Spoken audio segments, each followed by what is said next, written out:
Good morning, Broker Nick here. Ayan, so minsan meron ako mga inquiries. Sinasabi nila, Broker Nick, I'm working here in Makati or BGC. Ano ba yung pwede mong ma-offer na affordable na property? Mga nasa range na 2 to 3 million lang na pwede kong mauwian if I'm working nga dun sa mga Makati and BGC. So ang normally ino-offer ko if affordable is Tanawan Park Place, which is located in Tanawan, Batangas. Ayan, so pero ang nagiging answer nila ay ayoko dun, ang layo dun, hindi ko mauwian. So sakto. So meron akong tripping ngayon. So ang gagawin natin is i-video natin yung travel time ko. So I'm living here in Parañaque. So titingnan natin yung travel time papunta sa Tanawan, Batangas. So hopefully ma-present natin na kung gaano siya talaga kalayo yung travel distance niya and time. So time check 7:18 ngayon AM in the morning. Aga, no? So let's go.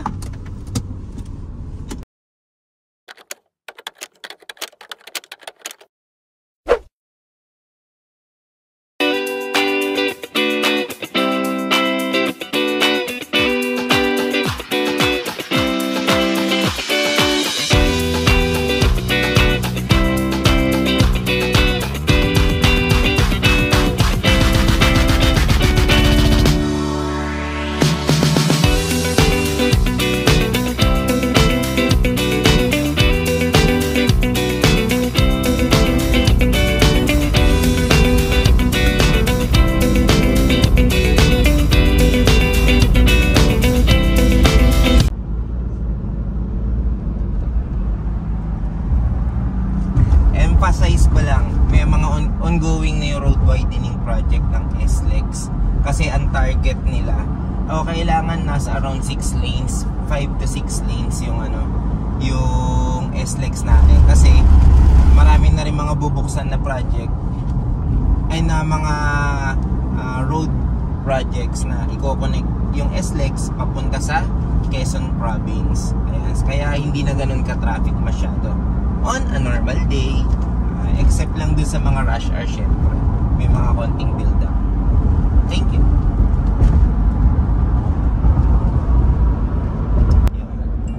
View of Mount Makiling. So we are entering now yung Star Tollway.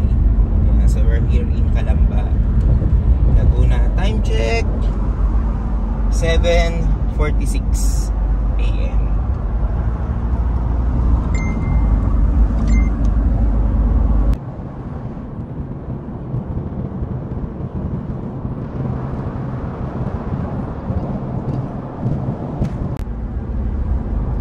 Approaching Tanawan exit ng Star Tollway. Ayan. So dito na tayo sa Tanawan. Time check 7:56.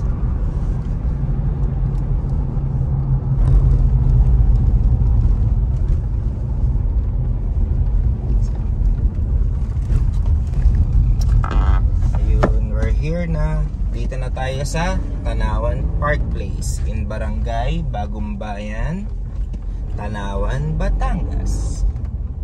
Yan. Ito na. So time check 8:05. 8:05. Yan. So it's a good 50-minute drive.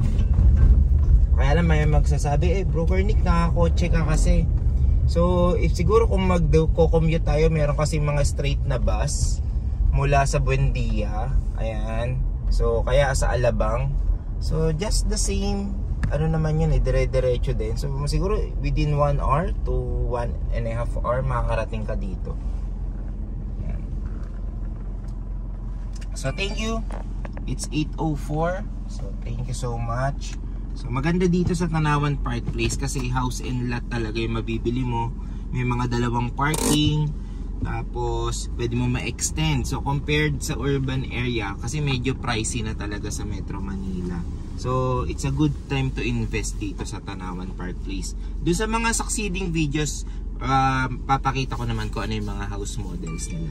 So once again, thank you for watching, and if you are interested, you can contact me dun sa details below. Maraming salamat.